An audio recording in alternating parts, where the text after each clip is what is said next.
지난주에 갈라디아서 3장 1절부터 5절까지 말씀을 봤는데, 바울이 갈라디아 교회를 꾸짖는 그런 모습이 있습니다. 하나는 뭐냐면, 너희가 성령 받은 것이 율법의 행위에서냐 아니면 듣고 믿음에서냐, 믿음 때문에, 예수 그리스도의 복음을 듣고 믿음 때문에 너희가 성령 받지 않았느냐. 또 하나는 5절 말씀인데, 너희에게 성령을 주시고 너희 가운데서 능력을 행하시는 이의 일이, 성령의 능력이 행해지는 일이 율법의 행위 때문이냐 아니면 듣고 믿음 때문이냐, 그렇게 말씀을 했습니다. 듣고 믿음 때문에 그렇다라고 지난주에 말씀을 들었습니다. 오늘 우리가 신앙생활하면서 이런 생각을 할 때가 많습니다. 현대판 율법주의죠. 저도 처음에 예수를 믿으면서 예수 믿으면 만사형통하겠다, 예수 믿으면 건강하고, 예수 믿으면 잘되고, 예수 믿으면 성공하고, 예수 믿으면 내가 원하는 대로 기도하는 대로 다 되고, 금식하면 모든 능력을 받을 수 있다라고 생각을 했습니다. 그러나 여러분, 예수를 믿는다고 해서 그런 일들이 다 이루어지는 것은 아닙니다. 하나님께서 성령을 주시고 능력을 행하게 하신 것은, 오늘 본문의 갈라디아 성도들이 율법의 행위가 뛰어나고 탁월했기 때문에 그런 것은 아닙니다. 단지 복음을 듣고 그것을 마음에 받았기 때문에 그렇습니다. 오늘날도 성령을 받고 그분의 능력이 나타남을 체험하는 것은 어떤 우리의 헌신, 행위에 대한 보상이 아닙니다. 복음을 듣고 믿는 자에게 거저 주시는 하나님의 일방적인 은혜입니다. 그래서 우리가 믿음을 선물이라고 하잖아요.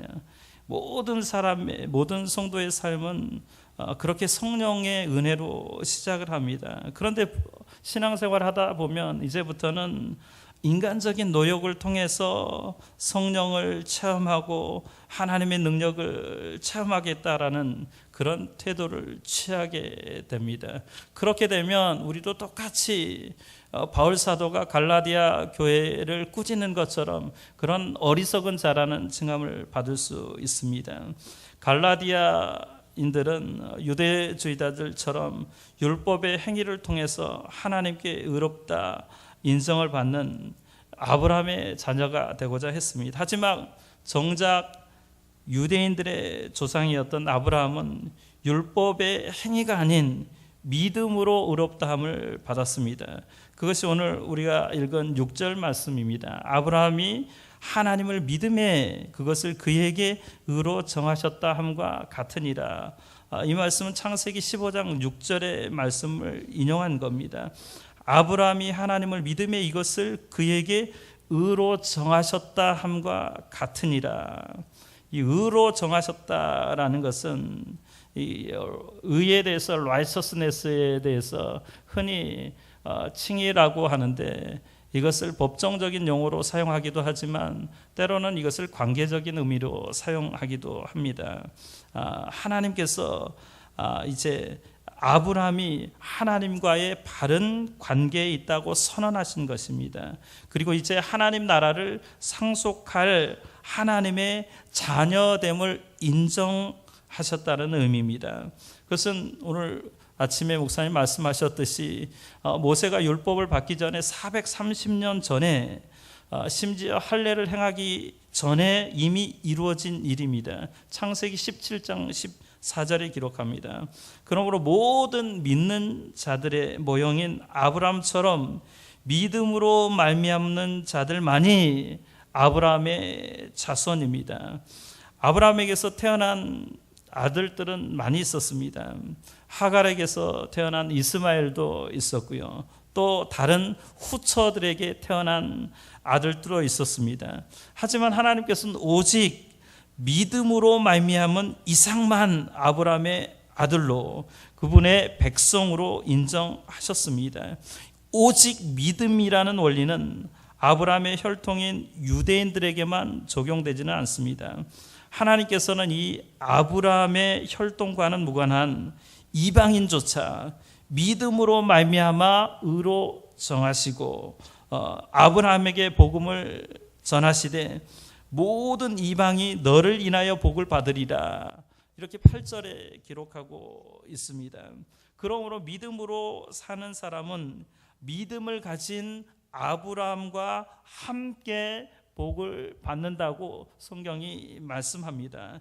이 믿음으로 의롭다 하심을 받는다라는 것이 갈라디아서가 이야기하는 총 주제입니다. 그것을 우리는 이신칭이라고 합니다. 아브라함은 결코 할례나 어떤 율법 행위에 대한 보상으로 의롭다함을 받지 않았습니다. 오직 믿음으로만 의롭다함을 받았습니다.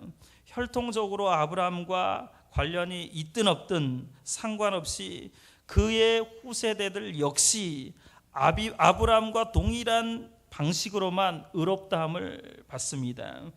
이신칭에 대한 분명한 깨달음이 우리가 하는 바울의 인생을 바꿔놨습니다. 루터의 인생을 바꿔놨습니다. 저와 여러분의 그 인생을 다 바꿔놨습니다. 믿음으로 복을 받는다. 이것이 하나님의 놀라운 축복이고 은혜입니다. 그런데 오늘 갈라디아 교회에 또 다른 문제가 생긴 거예요. 뭐냐면 정반대로 율법의 행위에 속한 자들은 저주 아래에 있다라고 성경은 말씀합니다. 갈라디아서의 그 문맥 가운데서 율법의 행위라는 것은 1차적으로 유대인들처럼 되기 위한 율법적인 행위들과 관련이 되어 있습니다.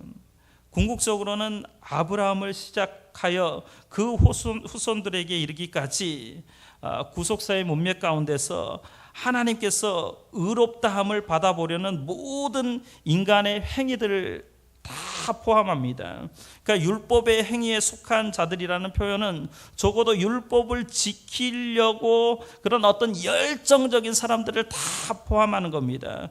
그럼에도 불구하고 그 율법을 지키려고 하는 사람들은 저주 아래에 있습니다. 오늘 본문 10절에 보면 무릇 율법 행위에 속한 자들은 저주 아래에 있나니 기록된 바 누구든지 율법 책에 기록된 대로 모든 일을 항상 행하지 아니하는 자는 저주 아래에 있는 자라 하였음이라 라고 말씀합니다. 신명기 27장 26절에는 그 어느 누구도 율법의 모든 말씀을 한 절이라도 지키지 아니하면 저주를 받는다라고 기록하고 있습니다. 어떤 인간도 율법을 다 온전하게 완전하게 지킬 수 있는 사람은 없기 때문입니다.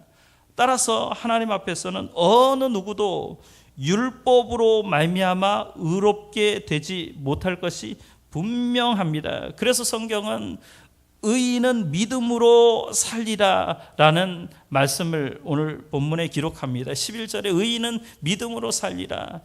도대체 이 의인이 믿음으로 산다는 말이 무슨 말인지 저 여러분 곰곰이 한번 생각해 볼 필요가 있습니다. 복음은 오직 믿음을 요청하는 원리입니다. 반면에 율법은 완벽한 행위를 요청하는 그런 원리입니다. 율법은 이를 행하는 자는 그 가운데서 살리라고 말씀합니다. 그러니까 믿음의 원리와 율법의 원리는 함께 연합할 수 없는 상극 관계입니다. 물과 기름과 같은 그런 관계에 있습니다.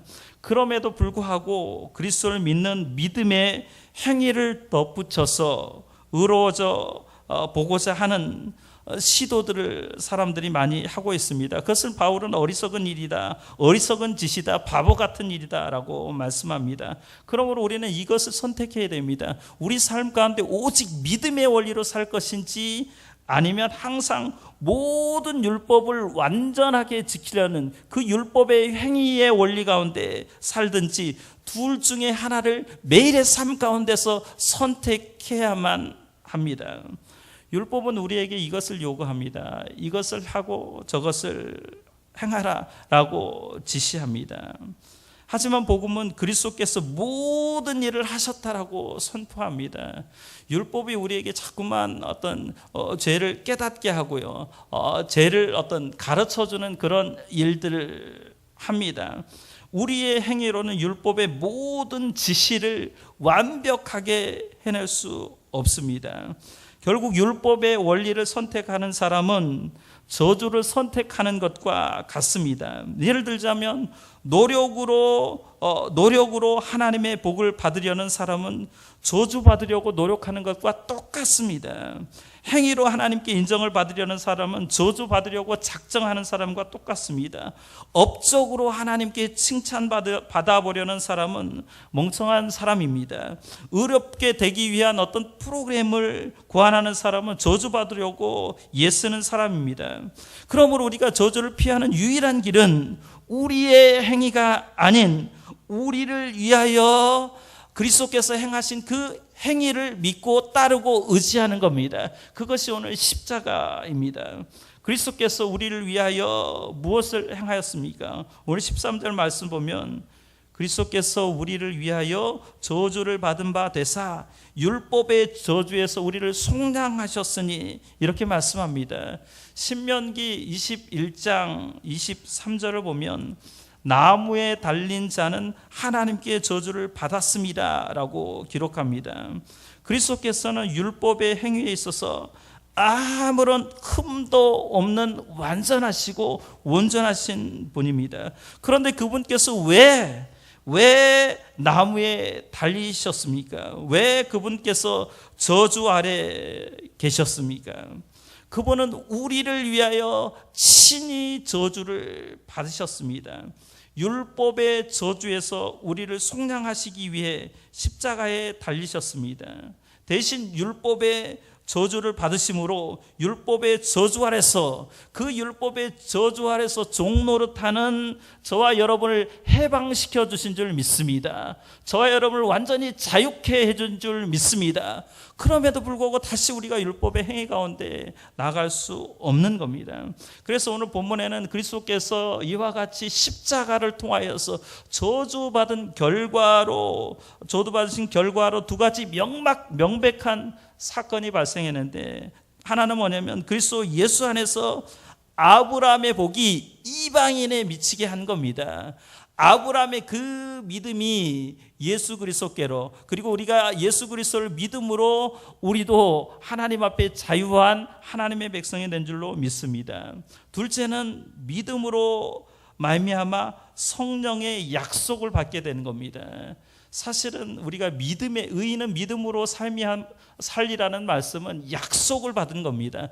보증을 받았지만 아직 완전하지 않습니다. 이방인인 갈라디아 성도들이 성령을 받은 것은 아무런 근거 없는 우연 발생 일이 아닙니다. 하나님께서는 아브라함에게 하신 약속을 그리스도의 십자가를 통해서 성취하신 것입니다. 아브라함처럼 이방인도 오직 믿음으로 의롭게 여기신 사건입니다. 그래서 갈라디아 성도들은 오직 믿음으로 성령의 약속을 받았습니다. 혈통을 따라서가 아니라 오직 믿음을 따라서 아브라함의 후손이 되었습니다. 행위가 아니라 오직 믿음으로 의롭다함을 받았습니다. 그렇다면 저와 여러분은 이제 어떻게 살아야 될까요? 이제 우리가 이 들은 말씀을 우리 삶 가운데 적용하기를 원합니다. 사람들은 이렇게 생각을 합니다. 내가 헌신을 하면 하나님이 복 주실 거야. 그렇게 생각을 합니다. 쨍하고 해뜰 날 노력하면 안 되는 일 없다라고 생각을 합니다. 그런데 여러분, 아무리 인생이 헌신해도 아무런 응답이 없을 때가 있습니다. 아무리 수고하고 노력하고 기도하고 금식하고 해도 별 능력이 나타나지 않을 경우가 있습니다. 근데 오늘 본문은 의인은 믿음으로 살리라 라고 했는데, 도대체 믿음으로 산다라는 게 무엇인가요? 믿음은 추상적인 겁니다. 그러나 산다라는 것은 매일의 삶의 결단과 각오와 선택이 있는 겁니다. 믿음으로 사는 것은 적어도 내 앞에 닥쳐진 모든 현실을 있는 그대로 인정하는 겁니다. 비록 그 현실이 엄청나게 냉혹하다 할지라도 그 배후에 하나님께서 함께 하신다라는 그 약속을 붙들고 나아가는 겁니다. 그래서 내게 일어난 모든 일들을 믿음으로 사는 사람은 겸허히 수용하게 되어 있습니다. 때로는 내 인생이 잘 나갈 때도 있습니다. 때로는 고난 가운데, 깊은 그런 고난 가운데 있을 수도 있습니다. 그 가운데서 하나님의 뜻, 하나님의 약속이 있을 거라는 그 믿음을 가지고 하루하루 걸어가는 겁니다. 그래서 믿음의 사람들은 고난이 닥쳐도 그 고난 때문에 넘어지지 않습니다. 그 고난으로 인하여서 더욱 하나님을 의지하게 됩니다. 믿음의 사람들은 그래서 날마다 십자가 지는 삶을 삽니다. 현재의 고난은 장차 나타날 영광에 좋게 비교할 수 없다라고 선포하며 삽니다. 그리고 이 세상의 전부가 아니라고 믿습니다. 그러기에 날마다 그 십자가의 고난을 즐겁게 지며 살아갈 수 있습니다. 고통 속에 인내할 수 있는 겁니다. 아브라함을 보십시오. 아브라함이 본토 친척 아비집을 떠날 수 있었던 것은 하나님의 약속이 있었기 때문에 그렇습니다. 아무리 기다려도 10년이 지나도 자식이 없습니다. 하나님이 말씀하셨지 않습니까? 하늘의 별과 같이 바다의 모래와 같이 네 자손들이 넘쳐나리라 라고 얘기했는데 1년이 지나고 5년이 지나고 10년이 지나도 아무런 소식이 없습니다. 드디어 100세의 아들을 얻었습니다. 100세의 아들을 얻고 난 다음에 하나님께서 테스트하잖아요. 시험하잖아요. 독자 이삭을 바치라, 그 아들을 바치라고 했습니다. 아브라함은 고민하다가 그 아들을 바쳤습니다. 이것이 바로 믿음으로 사는 겁니다. 작년이었습니다. 2011년 한 3월, 4월쯤에 제게 메일이 한 통 왔습니다. 제가 잘 아는 후배 선교사 부부의 메일이었는데 그분들이 태국에서 사역을 하시는 선교사님입니다. 그런데 그 메일의 내용이 저에게 충격적인 내용이었습니다. 그 부분을 제가 조금만 읽어드리겠습니다. 2011년 3월은 저희에게 너무나 잔인한 그리고 절망적인 달이었습니다. 3월 4일 아내 박남희 선교사가 새 아들을 태우고 집으로 귀가 중 교통사고가 나서 차는 심하게 망가지고 둘째 대연이와 막내 진아는 무사했지만 아내가 가슴 및 골반을 다치고 큰딸 하늘이가 얼굴 한쪽을 다쳐 병원에 입원을 하게 되는 일이 있었습니다. 다행히 외상만 입고 증상이 심하지 않아 곧바로 퇴원했지만 이곳 병원 시스템이 한국같이 않아서 물리치료 같은 치료 없이 바로 퇴원시키는 바람에 제대로 된 치료도 받지 못해서 아내는 아직도 여러 군데가 불편한 상태입니다.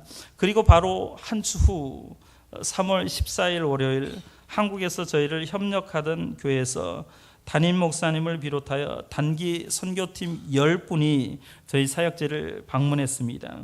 처음에 저희 반다윗에 도착을 하셔서 저희 성도들과 처음 전도된 마을 분들을 모시고 은혜를 받으며 예배를 드렸습니다. 처음 예배에 나오셨던 어르신들이 단기 팀이 준비해온 성극을 보시고 우시기도 하시고 예수님을 개인적으로 영접하는 시간을 갖고 엄청난 그런 은혜의 시간을 함께 가졌습니다.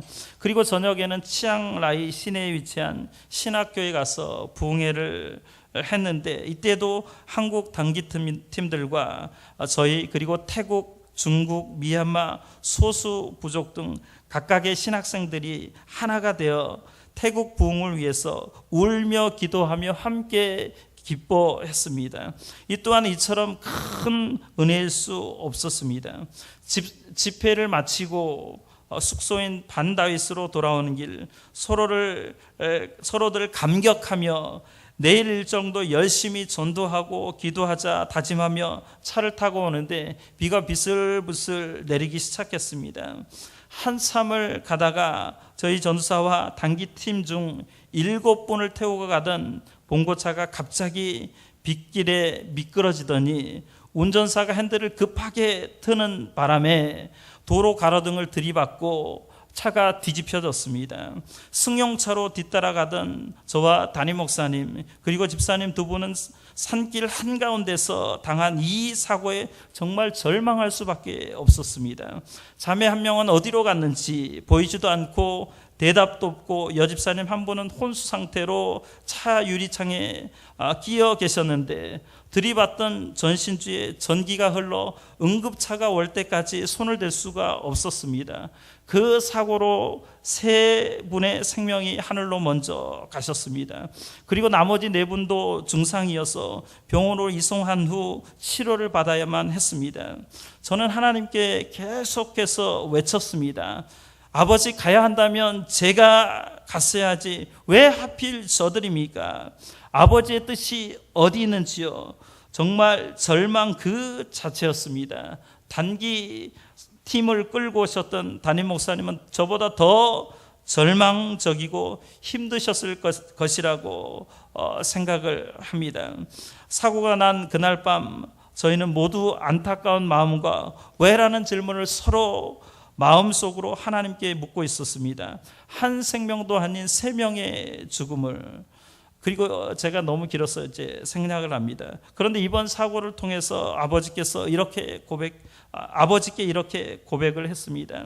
저는 이곳 태국에서 뼈를 묻겠다고 어떤 어려움과 환란이 저희를 힘들게 할지라도 아버지께서 저희를 이곳 태국 땅 선교사로 부르신 부르심을 의심치 않고 견뎌내겠다고 저와 저희 가족들을 위해 기도를 부탁드립니다. 다시 힘을 얻어 사역을 감당할 수 있도록. 아직은 그 당시 충격으로 영과 육이 너무나 힘들고 지쳐있는 상태입니다. 모든 기도 동역자 여러분들의 기도가 절실히 필요할 때입니다. 부탁을 드립니다. 제가 이 메일을 받고 참 믿음으로 산다라는 것이 무엇인가, 그 엄청난 그 고난, 그 어떤 두려운 상황, 그것을 인정해야만 하는 겁니다. 만약에 그가 땅에 선교사로 가지 않았다면, 또 그 고난 앞에서 아무것도 이제 할 수 없기 때문에 더 이상 선교를 하지 않는다고 하면 그 고난은 외면할 수 있을 겁니다. 그런데 정말 의인은 믿음으로 살리라는 이 말씀은 나에게 일어나는 모든 일을 겸허히 수용하고 하나님께서 하신 것으로 알고, 나는 그 뜻, 그 비밀을 알지 못하지만 하나님을 믿고 한 걸음 한 걸음 나아가는 것, 그것이 바로 의인은 믿음으로 살리라는 말씀인 줄 믿습니다. 그래서 우리가 잘 아는 이 눈에 아무 증거 아니 보여도 믿음만을 가지고서 늘 사는 것, 그것이 의인은 믿음으로 말미암아 사는 겁니다. 하박국 말씀, 하박국 3장 17절 18절 말씀 보면, 비록 무화과 나무가 무성하지 못하며 포도나무에 열매가 없으며 감람나무에 소출이 없으며 밭에 먹을 것이 없으며 우리의 양이 없으며 외양간에 소가 없을지라도 나는 여호와로 말미암아 즐거워하며 나의 구원의 하나님으로 말미암아 기뻐하리로다. 아멘. 기도하겠습니다.